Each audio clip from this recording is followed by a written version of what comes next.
The first castles appear around the year 1000. Initially, they're only motte and bailey constructions, wooden towers representing feudalism and the power of warlords. Built on artificial mounds, these first towers are surrounded by a series of fences, determining the space to be defended. The first lords, their families, and those who serve them live within this enclosure. These rapidly built wooden buildings mark out the territory, but they have one weakness. They're fragile because they're vulnerable to fire. Very quickly, the wealthiest lords replace their wooden tower with a keep, the seat of feudal power. This time made of stone. The building becomes the key to securing power. The castle has to be a way of administering and defending the lord's territory. Although these buildings multiply during the 11th and 12th centuries, the motte and baileys don't disappear overnight.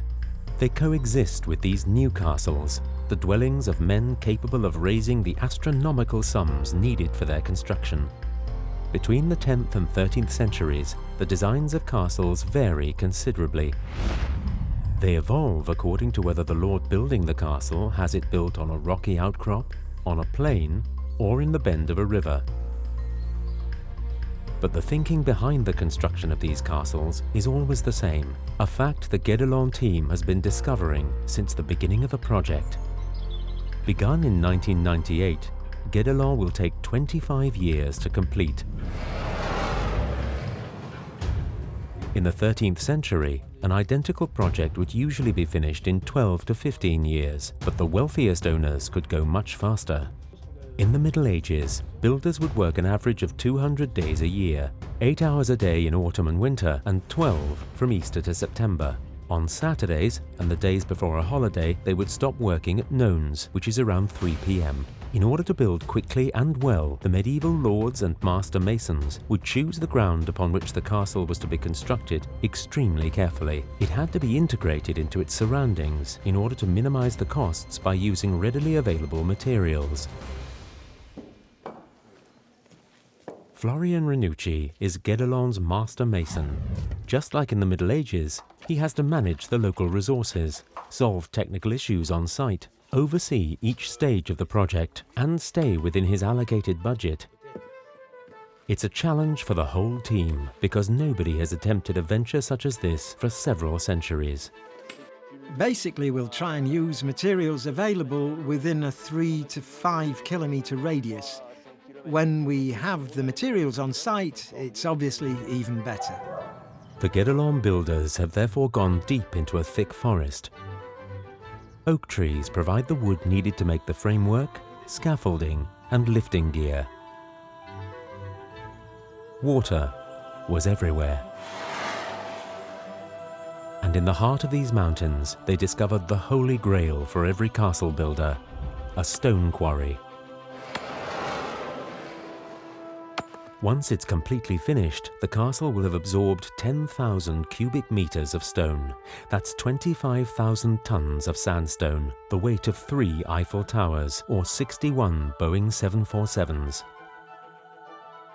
In Guédelon, the castle is built directly on a ferruginous sandstone quarry.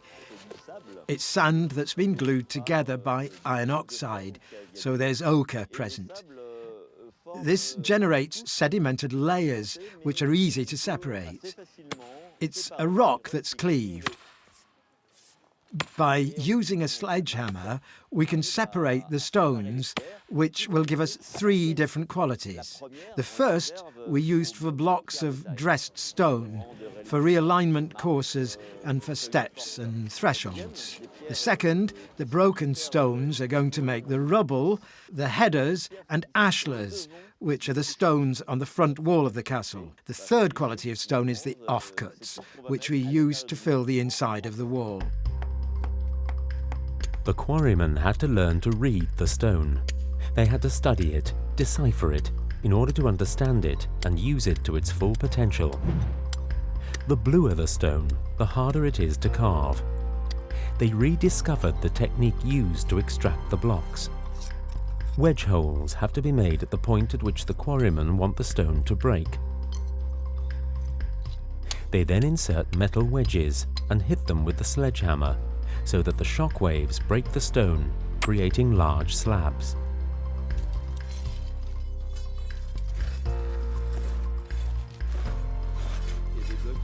Some blocks can weigh between 100 kilos and 3 or 4 tons. With these very heavy blocks, we look for the weak spot instead of the layer. Once we find the weak point in the stone, we can split it with just a small wedge without too much effort. There are only 2 of us quarrymen in Guédelon, along with some of the builders who give us a hand. Back then, there were maybe 50, 60, 80. We don't really know.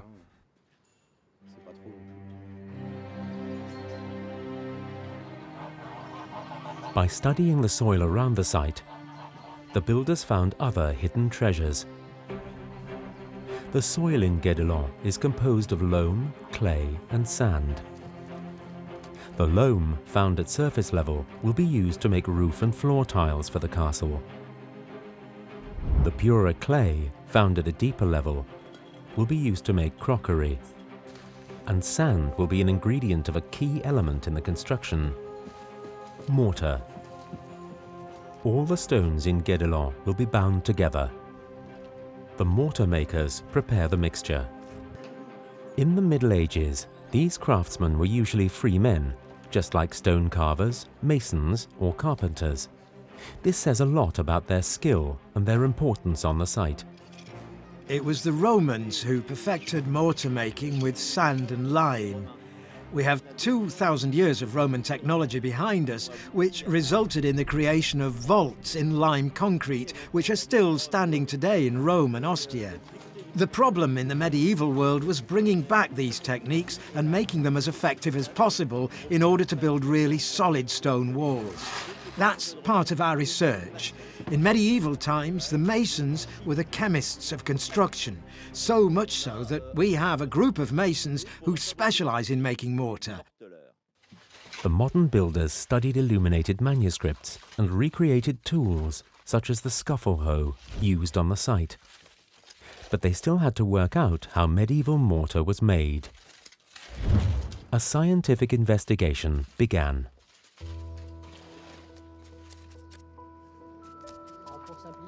To put it simply, mortar is the glue that binds the stones together. For the mixture, you need lime, sand, and water. At the beginning, we used industrial mortar with sand that wasn't local. But the scientific committee thought this mortar wasn't right. Anne Bode, who's a member of this scientific committee and a professor at the University of Lyon, introduced us to Christian Le Barrier, a mortar specialist. He visited the site, saw how we worked, took the sand we had and mixed it with some lime in an artisanal way. This produced a different kind of mortar from the one we'd been using before. Christian carried out some comparative studies in Ratilly, which is 5 kilometers from here, and Saint-Fargeau Castle, which also has a 13th century base. And he found the same composition. So we're really recreating what was done back then. The lime used on the site is made of calcareous stone, heated to a very high temperature, 900 degrees Celsius. It is then immersed in troughs of water, where it turns into a white paste, which hardens in contact with the air. Although the lime used in Guédelon is bought from a lime burner, who makes it using traditional methods, a lime kiln with a capacity of 4 cubic meters was also built, according to archaeological models studied by the Agricultural Research Institute, the INRA. And it works perfectly. The dehydrated stone expands in contact with the water, then turns into a creamy foam. What we call slaking the lime is the process of rehydrating the stone. When it's burned, it loses water and carbonic gas. It's then called quicklime. When it's heated, it goes from being calcium hydroxide to calcium carbonate. When calcium carbonate is immersed in water, it releases heat. When this happens, it turns into a paste. This paste will be used to make the mortar, as well as lime plaster and other lime washes. In Guédelon, all the primary resources are on site, including iron. The human adventure of this site has consisted of going that extra mile in the transformation of materials. And the stone from the quarry contains enough iron oxide to allow us to extract ore from it. The blacksmiths become metal workers, and several times throughout the year they'll do reductions, which is when the stone is heated to 1400 degrees Celsius in order to produce iron and steel.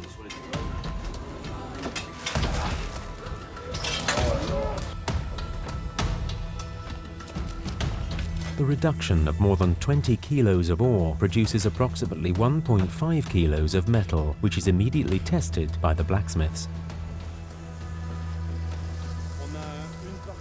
Part of it is very dense. It's obviously metal. Heating it several times in the forge allows us to work it properly and extract a little bit of iron or steel. After that, the aim is to work it to see how it behaves when it's being worked, and then to find out if we can use it for either metalwork or for making tools for the construction of the castle. In the 12th and 13th centuries, forges spring up everywhere, thanks in particular to the use of hydraulic energy. In Guédelon, all the metal tools are made on site, and every day the metal workers maintain the tools, especially those used by the stone carvers, which are put to heavy use.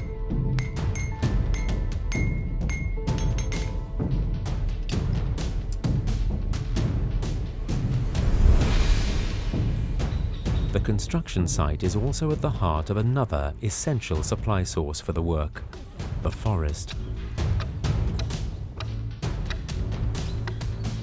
Guédelon Forest has supplied us with a lot of timber, especially oak, which is what we use most on the site. More than 90%. We use it for all the timber frames, to make the doors, and all the other wooden elements used for defence. We also use other kinds such as beech, hornbeam, white beam, which we use to make smaller things such as mill gears and tool handles. We also use much smaller kinds such as wicker, which we use to make baskets to carry mortar and other things. We have fragments of wood that were found in the dig that prove it, so there's no doubt about it. We're sure that all the timber frames in medieval times and even much later were made with oak. That's undeniable. The carpenters have set up workshops called lodges. They work closely with the master mason, masons, stone carvers and blacksmiths. They make wheelbarrows, troughs for the mortar, scaffolding, master beams for the dwellings and rafters, and large-scale structures like the bridge over the moat. A real jigsaw puzzle with wooden pieces. Around 57 oak trees were felled, squared off and shaped to make the piles, decking and sleepers for the bridge. 700 long, large-headed nails were forged to attach the deck to the beams. This completely unique construction site had a few surprises in store for the Guédelon builders. It's a great adventure in experimental archaeology. While working on the front part of the bridge, we realised that after 10 to 15 years, a nail that goes through wood creates a gutter, which causes deterioration in the wood. So now, the footbridge we've designed to reach the courtyard to get to the castle has been entirely designed without nails. The planks are set in wooden grooves, which is a truly medieval method. Experimental archaeology consists of keeping what works and eventually rejecting what doesn't. It's as simple as that. The forest around the castle also supplies the wood needed to make the shingles, wooden tiles, sometimes equipped with fixing pegs, which will be stored before being used. It's a whole ecosystem that's turning into a castle. All the materials will be used in a well-thought-out way, both for the main construction and the finishing. If castles have been built for the same reason since 1000 AD, protecting the lord and defending a territory, the structures built during the 13th century are influenced by the political, economic, and cultural changes of their time. During the 12th century, with the increase in agricultural yields, living conditions improve for a part of the population, and some peasants leave the countryside and move to the cities. which are growing fast. These new city dwellers join the ranks of a growing number of craftsmen, providing an increasingly skilled workforce for the thousands of construction sites opening at that time. The workers specialize and become metal workers, masons, stone carvers, carpenters, mortar makers, and woodcutters. Cities become independent decision-making centers, emancipated from the tutelage of the lords and the church. The largest cities develop trade and facilitate exchanges between regions by holding fairs and markets. In June 1204, Philip II, the seventh king of the House of Capet, is made King of France and no longer King of the Franks. Born in 1165, the new sovereign will restore his influence in every province held by royal vassals and considerably extend the royal territory. Between 1199 and 1214, Philip embarks on a series of expeditions to reconquer the French territory. In the north, he takes back Artois, Boulonnais, Valois, and Vermandois. In the west, he annexes Normand-Vexin, Normandy, Brittany, Maine, Poitou, Touraine, and Anjou. In the center, he annexes Berry and Auvergne. Finally, in the east, he claims back the Champagne region. To administer his new conquests, the king appoints state representatives independent of the nobility. And above all, to defend his territories and keep them within the crown, he constructs a substantial number of fortified castles built to a standardized plan in order to control costs. The first of these castles is built in Paris. Before leaving for the Third Crusade in 1195, Philip wants to protect the city. In the west, he builds a strong fortress, the Louvre. The seasoned troops stationed there can confront potential attackers coming up the Seine. It can also block the road leading to Normandy, at that time in the hands of Richard I of England, known as Richard the Lionheart. The building forms a square enclosure, each side 70 meters long, reinforced by 10 circular towers, one in each corner and one in the center of the west and north sides. Twin towers flank the gates in the center of the east and south sides. In the center of the courtyard stands a keep on a cylindrical base 6 meters high. Standing 30 meters tall, the keep is 15 meters in diameter. Its walls are around 4 meters thick. In the courtyard, built against the west and south walls, are the garrison's quarters. The Louvre and the ramparts surrounding Paris will be the inspiration for a multitude of castles built or remodeled between 1202 and 1220. But it's the royal castle of Dourdan that will become the standard model for fortresses built by Philip II's successors, his son Louis VIII and his grandson Louis IX, known as Saint Louis. Provence and the county of Toulouse become part of the kingdom. Louis IX will unify and consolidate the legacy. Under his reign, between 1226 and 1270, he pursues the Capetian dream of a country extending from Brest to Strasbourg and from Lille to Aigues-Mortes. The builders in Guédelon have been inspired by this period. The design for their castle has the style of that time. Guédelon comprises a curtain wall with a door between two towers, two flanking towers to the east and west, an imposing keep, a fifth slightly smaller tower containing a chapel, and in the courtyard, the Lord's dwelling. The roof of this dwelling was covered with 25,000 handmade tiles. The tilemaker's experience is a perfect example of the experimental archaeology which is the hallmark of the Guédelon construction site. The workers rediscovered methods that had been lost for decades. The tilemakers pug the clay, mixing it with water to break it up and extract impurities such as stones, leaves, and pieces of wood. They then cut it into slabs before wedging it once again to make it homogeneous. Once molded, the tiles are left to dry on racks. Firing the tiles raised many problems for the team. We did several tests with kilns. We tried at least 5 kilns before we were able to start making our own tiles from 2009. The first batch was black, a bit overfired, but we still used them. We went to visit a tile maker in Corbeny, in Nièvre. He gave us some advice. We had to place the tiles vertically, in a quincuncial formation, so the heat and the flames pass through the tiles. You can't increase the temperature too quickly. If you increase the temperature too fast, the tiles will break. You hear little noises, and that's not a good sign. You have to push the embers to each side, so you have the same thickness of embers on either side of the flues. We improved the colour and firing times. The weather is also crucial to this process. If the weather's dry, the batch will be much better. It's great because this is my 26th batch and I'm still learning on the job, because I experiment with new things each year. If it works, it works. If it doesn't, I'll try something else. That's how we experiment in Guédelon. Fired at 1100 degrees, these tiles can last hundreds of years. From the middle of the 12th and during the 13th century, 80 cathedrals spring up from the ground in the Kingdom of France. Gothic architecture becomes so complex that it requires incredible technical expertise. On the big sites, master masons meet and share their knowledge.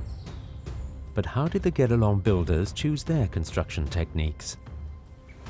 The guides we have to building a 13th century castle are obviously the castles themselves. We have Ratilly right next door, which gave us a model for using ferruginous sandstone and the way of using it to be in line with the local building style. We also have construction reports. The accounts from Dry-les-Bellefontaines show us the type of roofing used. And finally, the most important resource from where we learned everything we know about daily life at the time, illuminated manuscripts. So drawings from the 12th, 13th and 14th centuries of castles that could have been built by a lord of average status.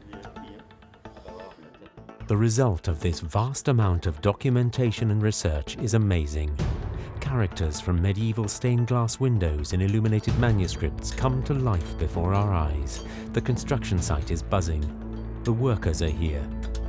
Stone carvers under their wooden lean-tos. Woodcutters squaring off freshly cut trees.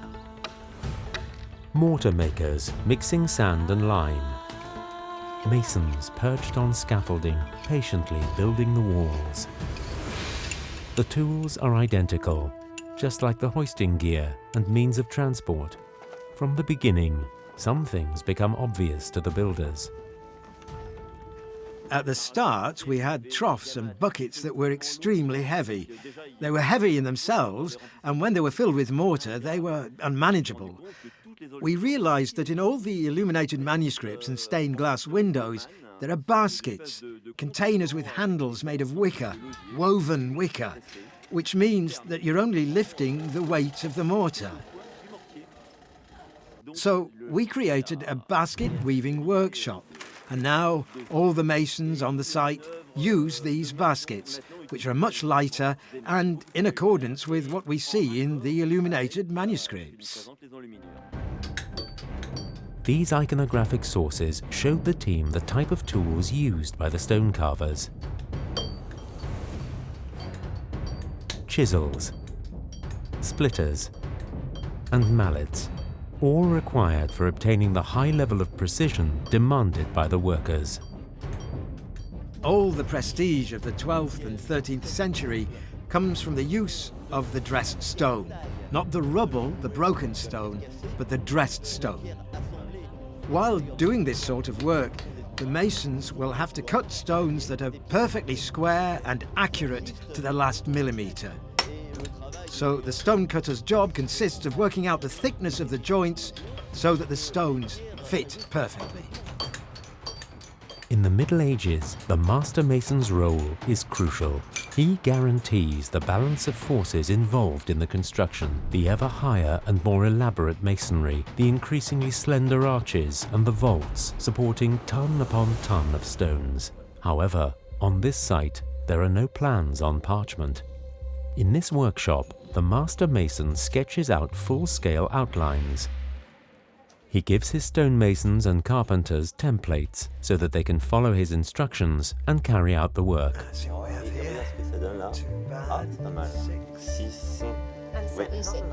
En fait, c'est cette distance-là, il faudrait diviser en 7. The more precise we are when drawing the outlines, the more accurate and perfect the dressed stones will be. The quadrivium, a curriculum implemented by Charlemagne, is the study of geometry, mainly Greek geometry, in which elements of Euclid and Pythagoras are taught. So their knowledge of geometry encompasses the plane geometry studied in primary and middle schools nowadays.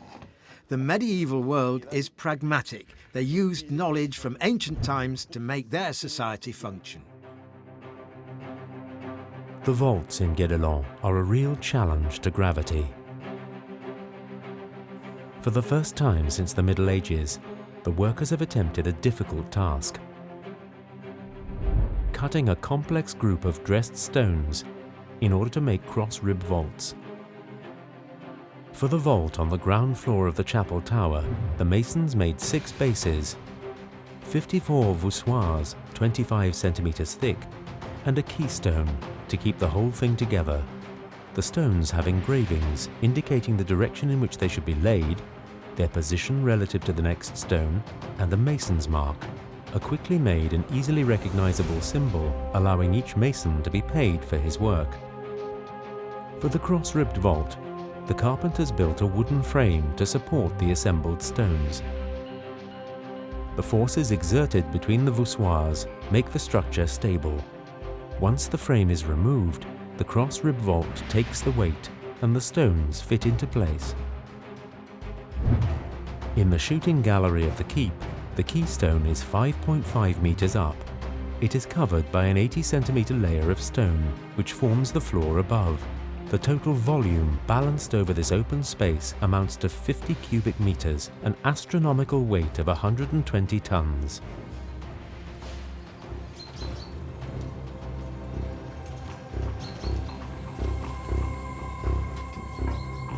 In the carpenter's workshop, another plan has been traced on the floor.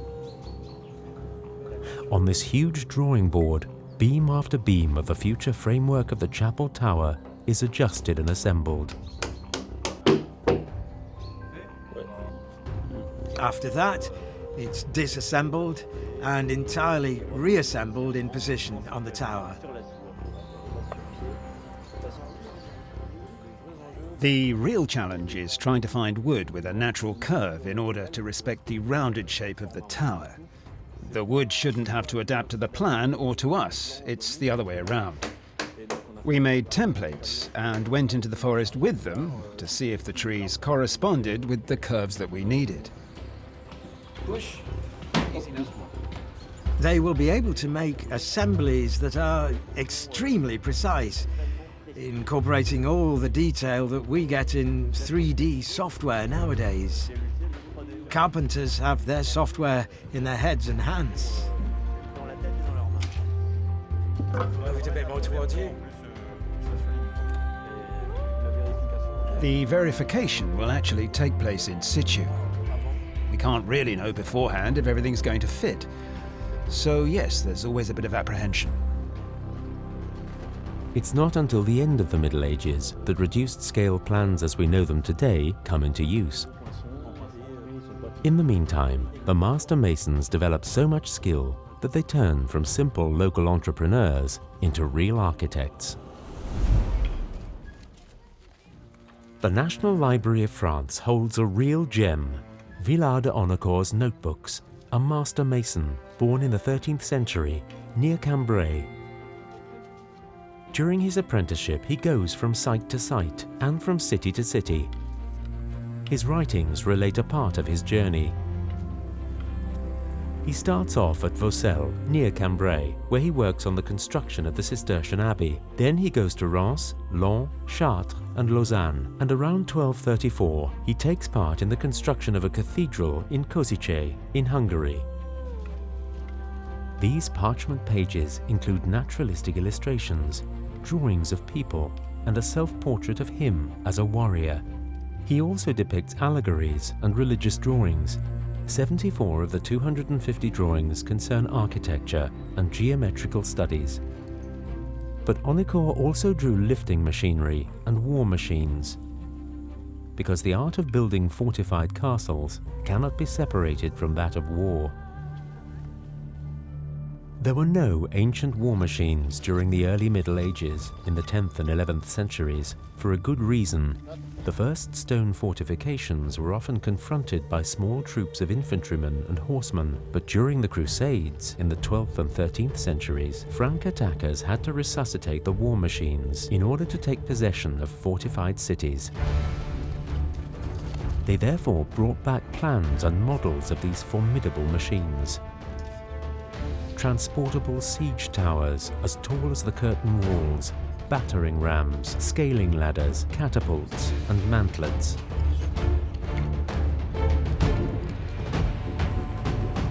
The Royal Army comprised hundreds or even thousands of men. In the 12th and 13th centuries, attack takes precedence over defense. Sovereigns use the services of one of several engineers, often clerks passionate about ancient literature, who rediscover the war machines, onagers, catapults, ballistas, by reading texts written by Archimedes, Vitruvius, Vegetius, or Damian Marcellin. The devices, transported in pieces on wagons, are generally stone-throwing machines, counterweight catapults, capable of launching projectiles weighing 12 kilos over distances of up to 175 meters with an impressive degree of accuracy. To confront these new threats, castle architecture had to be significantly adapted.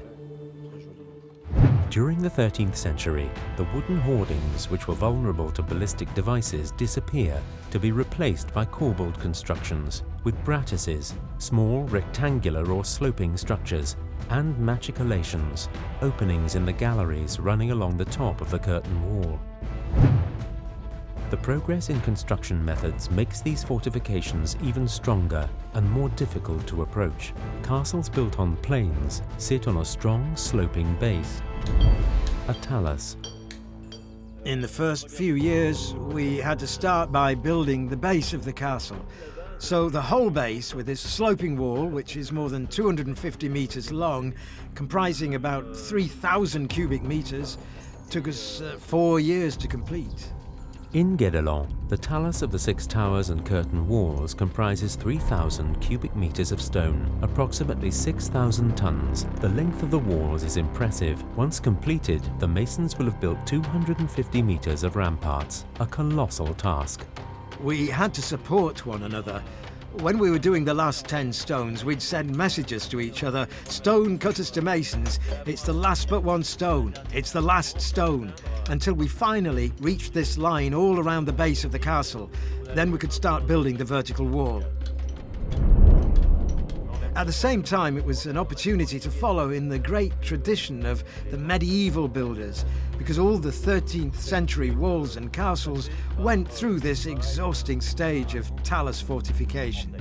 The study of medieval walls allows each stage of the building work to be recreated. The wall is built with successive layers of stones, like a millefeuille. Layers of rubble, uncut stone, alternate approximately every 3 meters with 3 levels, 3 courses of cut stone.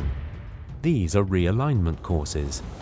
At regular intervals, the walls also have holes, whose function was a mystery for a long time.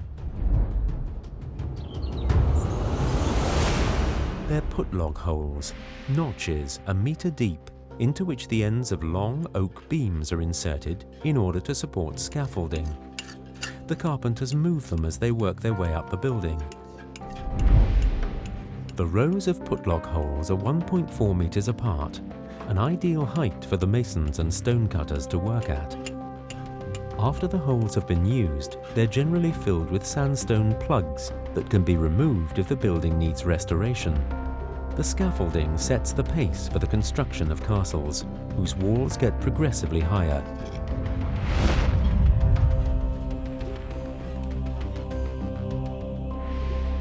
To lift the building materials, sometimes more than 10 meters from the ground, The carpenters at Guédelon have a hoisting device, a tread wheel, which had to be reconstructed. To make these medieval tread wheels, we looked at existing tread wheels found in cathedrals such as Strasbourg, Canterbury in England, or Bourges, like this one.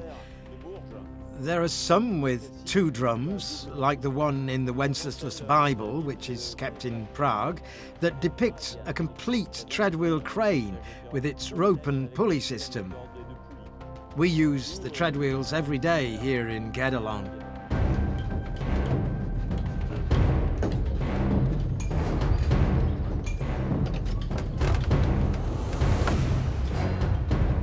Allez, stop. Stop. We work with a double-wheel tread wheel. 2 people walk inside the wheel to activate a rope and lift the loads, either mortar or stones. We're lucky to have a tread wheel on an axle, which means we can rotate it 360 degrees. At any time, I can stop or start it again with the central brake here. These 2 pedals stop or start the wheel. This hoisting device, known since Roman times, works thanks to force multiplication.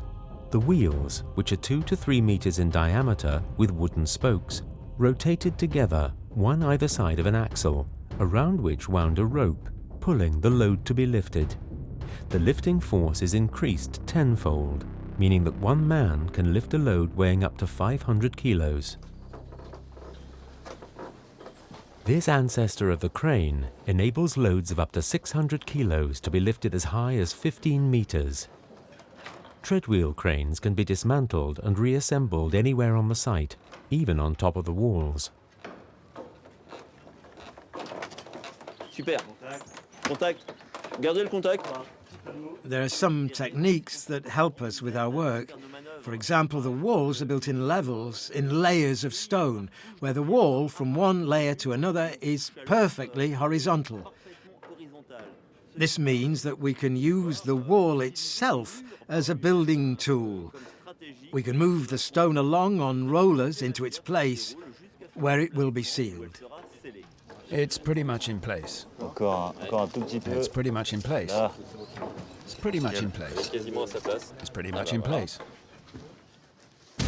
With Philip II's architecture, notably in the Louvre and Dourdon, defense becomes active. This mass of stone is not the sole defensive feature. It is now designed to strike the attacker, as much as to prevent him breaching its walls. In the 13th century, constructions are increasingly elaborate, the architecture turning towards the active defense of the castle.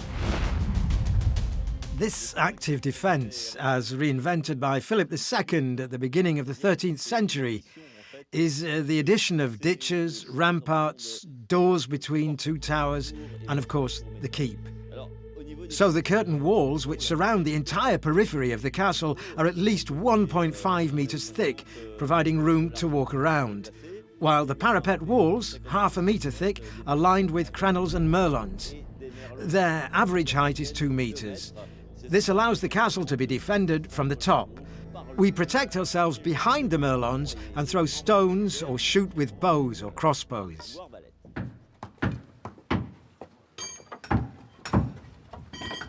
During his reign, Philip will standardize the use of round towers to flank a corner of the castle. He didn't really invent this shape because it had existed since Roman times and even in the 12th century. But he will introduce one major improvement, the use of arrow loops. The round towers will have small openings from which bowmen will shoot, enabling flanking and circular fire. The rotundity of these towers makes them less vulnerable to attack by catapults firing stones, far less vulnerable than square towers. That's why, from the year 1200, it's castles with round towers that establish themselves throughout the Capetian world. But how did medieval master masons draw perfectly round towers? Huge compasses, comprising a mast and a horizontal pole, are built and set at the center of the towers. When the compass turns, the plumb line attached to the pole draws a perfect circle. From now on, castles are increasingly well prepared for potential attacks. The ditches surrounding them are made deeper and deeper, 12 meters deep in Dourdon, 22 meters deep in Courcy. The door between the two towers is impassable because of its portcullis, a latticed grille made of wood. The walls, furnished with crenellations and a continuous walkway, are dotted with towers pierced with arrow loops, whose firing range has been meticulously calculated. Here we are in the shooting gallery on the ground floor of the main tower. The walls are 3 meters thick, which more or less corresponds to the radius of the room, which is 6 meters in diameter. This room is equipped with 5 arrow loops. The bowmen shoot from within this room. No question of firing from inside the arrow loop, since the sills slope downwards. But this enables the bowmen to shoot at the foot of the wall. Chantal Porte is field archery world champion. She's agreed to do a little experiment. We've placed a target on the bridge, which is around 15 meters away.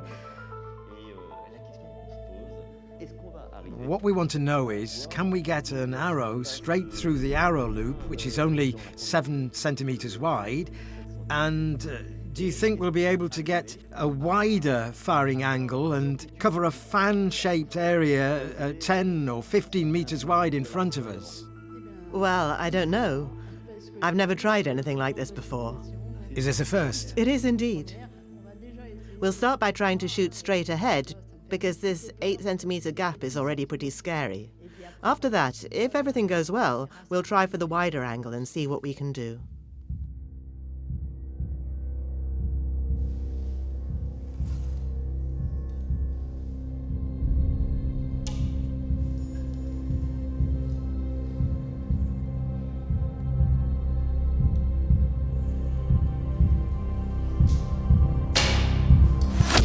Wow, that's amazing. Bravo. That means it works. It works. Here, on this axis, it's perfect. Now we're going to try something trickier to see if we can shoot parallel with a splayed wall and extend the area we can cover outside. The target has now been moved 10 meters to one side.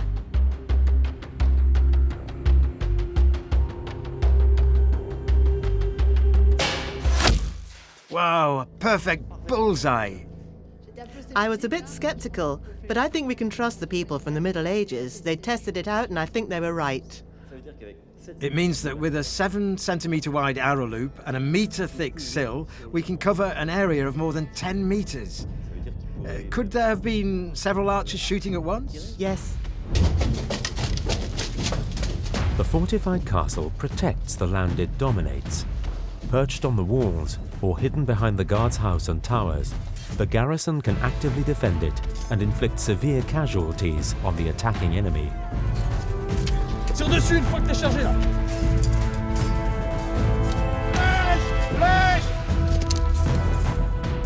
The efficiency of this architecture is such that castles can be built either on plains or at the bottom of valleys.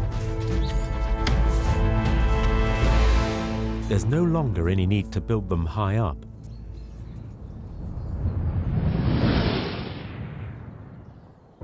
In the 13th century, the shape of fortified castles changes. The resurgence of cities, with their episcopal palaces and wonderful abodes for an increasingly influential bourgeoisie, inspire the aristocracy. The quest for comfort and light prevails. The building is so strong that the keep is sometimes removed. It is generally relocated to one of the corners, leaving room for the lord's dwelling, built in the inner courtyard against a high wall, just like in Guédelon. From the moment that castles are laid out around courtyards, providing them with a kind of shell, the facades facing the courtyard don't need to be so overprotected and defensive as keeps were in the 11th and 12th centuries with their small windows. We start to see windows being made in the lord's dwelling. So these are Gemmel windows, common in the mid-13th century.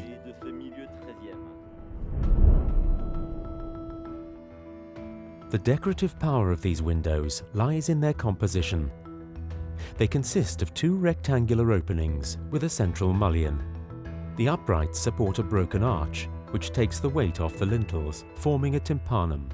The lintels on top of the openings are carved with trefoils. The combination of these elements provides a more decorative facade than mere lintels, even if the windows remain the same size.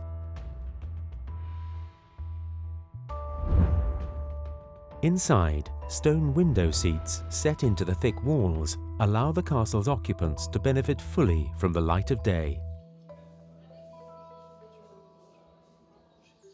There's a desire to give the castle an ostentatious side, a decorative side, to highlight the Lord's economic power and give his dwelling status.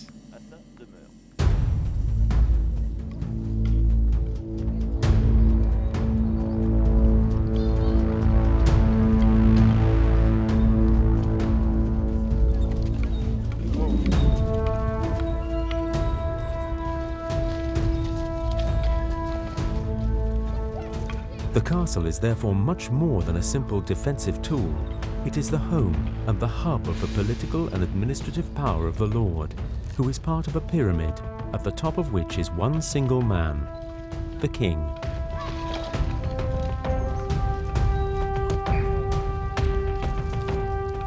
The size and architecture of each stronghold is determined by the social status of the lord who will occupy it in the name of the sovereign.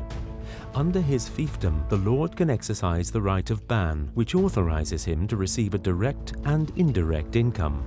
In the 13th century, people of modest means were granted fiefs thanks to their bravery in battle, or simply through marriage or inheritance.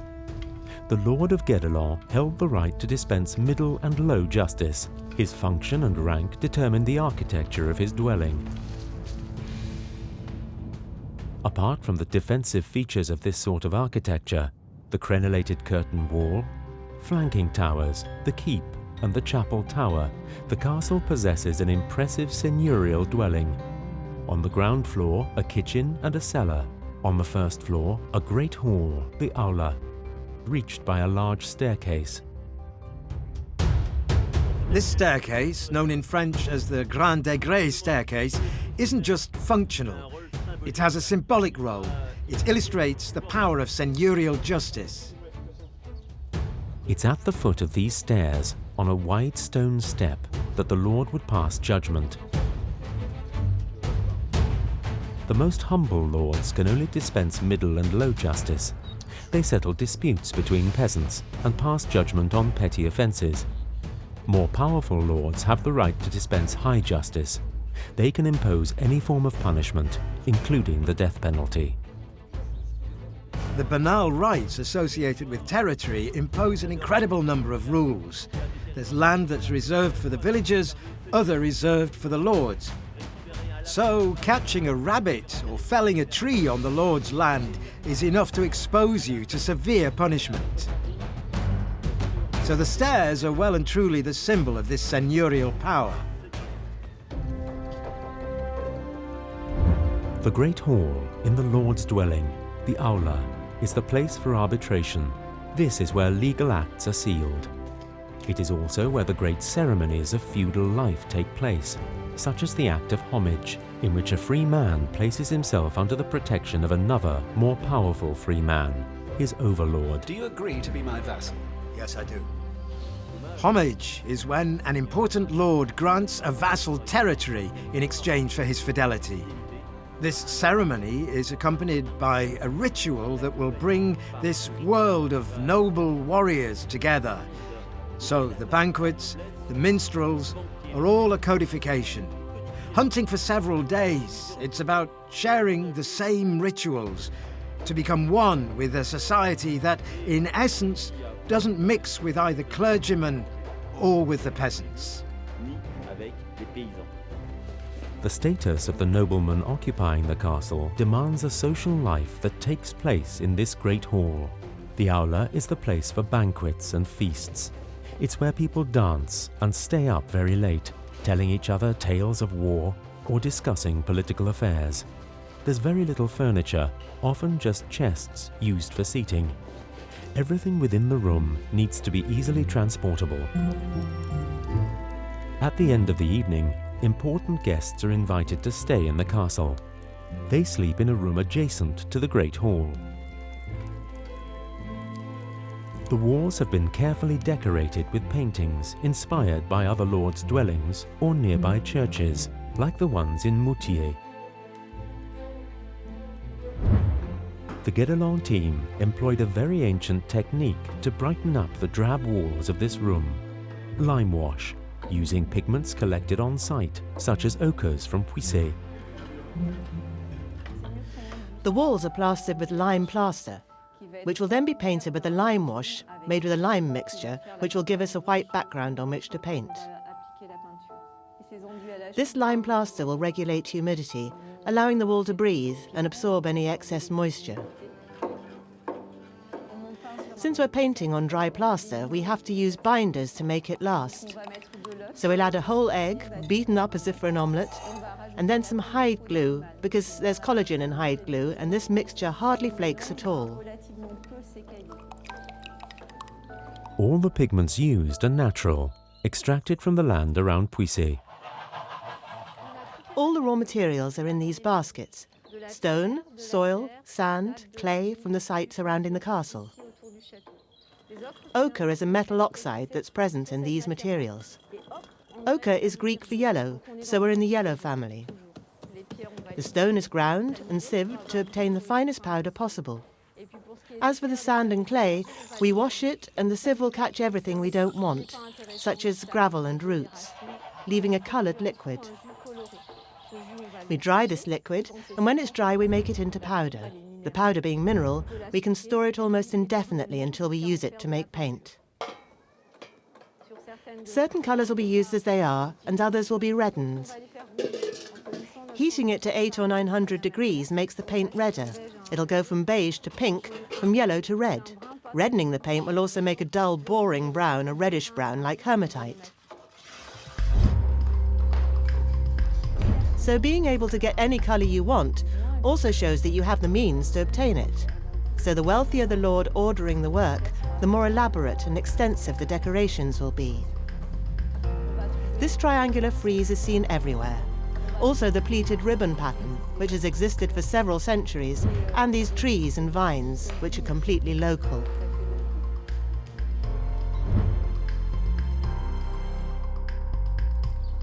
In Guédelon, the seigneurial couple's bedchamber, the camera, is found on the top floor of the main tower, which is still under construction. But the one on the first floor already possesses all the elements of a residential space: a fireplace, latrines, slit windows to defend the space, but also a window overlooking the courtyard. This room is at the heart of a real little bastion. Outside, the tower entrance is protected by a hoarding, and inside by the murder hole, protecting the staircase door. The basement comprises a well, making the keep completely self-sufficient in water. Water is crucial in a fortified castle because you have to hold out and have your own source of water during a siege. You also need it in daily life and, of course, to build the castle itself. In Guédelon and Poisson, water is never far away. We dug down 7 meters, and the distinctive feature of this well is that at the time there were banks of ferruginous sandstone that were homogeneous and big enough to contain a monolithic rim. The rim of the well is made of one piece of stone that was hollowed out by 2 stonemasons in about 6 weeks. It is an external sign of wealth, but we can assume that the Lord of Guédelon could afford this small luxury because of the quarry. It's one of Guédelon's little masterpieces. In Guédelon, water is stored everywhere. The cisterns in the chapel tower and the great tower collect water by capillary action. The castle can withstand a siege without having to fetch water from elsewhere. The autonomy of this stronghold is reinforced by the other important room after the Great Hall, the cellar.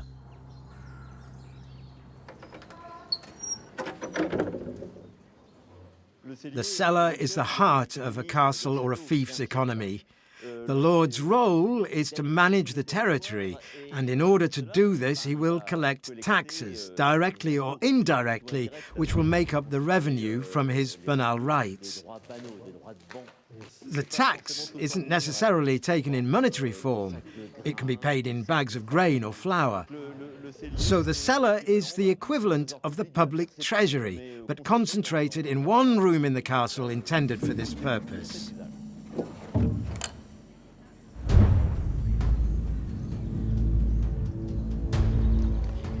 The Lord of Guédelon is the master of a fief, the exploitation of which gives him a considerable income.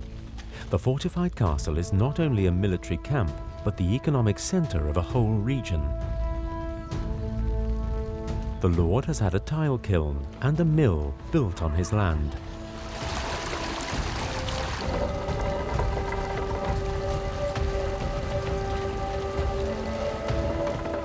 Exercising the rights of the ban and justice and imposing taxes gives him sources of income, which are normally paid in the form of comestible goods, carefully stored in the cellar. Since there's a lot of flour, sacks of grain, we need to stop rodents and birds getting in. So the cellar is recognizable by these rabbets in the doorway, these steps, that mean that when the door is shut, it's hermetically closed, including the threshold. The same goes for the basement windows, where wooden shutters are installed to stop the birds getting in. The walls also have to be sound, so they will be plastered and painted with lime wash. Of course, there will also be shelves against all the walls and sometimes registers recording everything received in the cellar. Building up the castle's reserves entails a lot of work.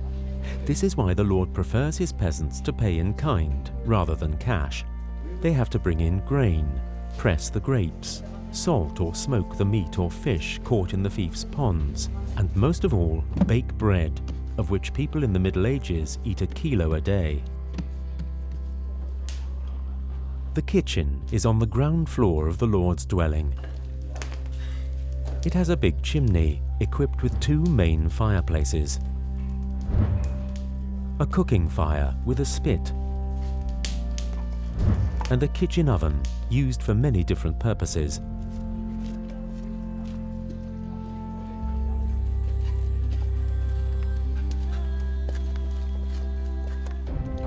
After having meticulously washed his hands, the Lord and his mesney, the people of the castle, sit down to eat.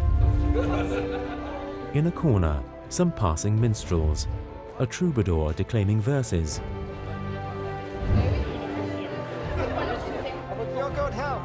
In the 13th century, during Lent, the Lord's meal would comprise 4 or 5 fish dishes, pike or carp, fished from the nearby ponds. The most elaborate meals include meat, mostly game, which only he is allowed to hunt on his territory. The meat is boiled or roasted, accompanied by highly spiced cold or warm sauces. There are very few green vegetables, except during spring. The dishes are particularly heavy, and the guests drink pomade, cider, fermented ale, or water with licorice or honey. Wine is obviously the drink of choice for the wealthiest lords, who have it brought in at great expense if they can't produce it themselves. These meals can last for hours, giving heart to a fortress built to defend itself from the harmful effects of war, and where life sometimes passes slowly. Meals also bring the people of the castle together, as well as clients, vassals, and kinsmen entirely devoted to the Lord. The castle becomes the showplace for the power of a man and his family.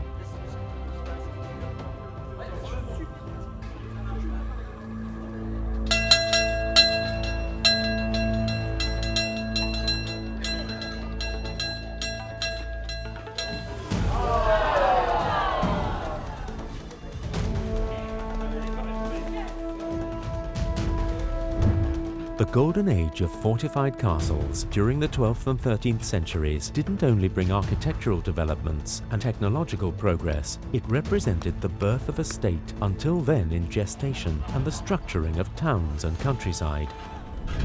Soon the power of feudal lords will diminish as the power of kings becomes increasingly strong. Castles will suffer the same fate as their owners. Guédelon Castle is not just another fortress planted in the landscape. Its construction makes sense, and the message it whispers in our ears has been passed down through the centuries, as if the modern workers, in addition to the gestures and techniques, have revived the symbolic meaning of the building. The achievement of the Guédelon project team is unique. Every stone laid, every architectural or decorative feature forms part of the memories of the men and women who have passed through the site. This work will stand throughout the millennia as a reminder of the lives that once came together to achieve it.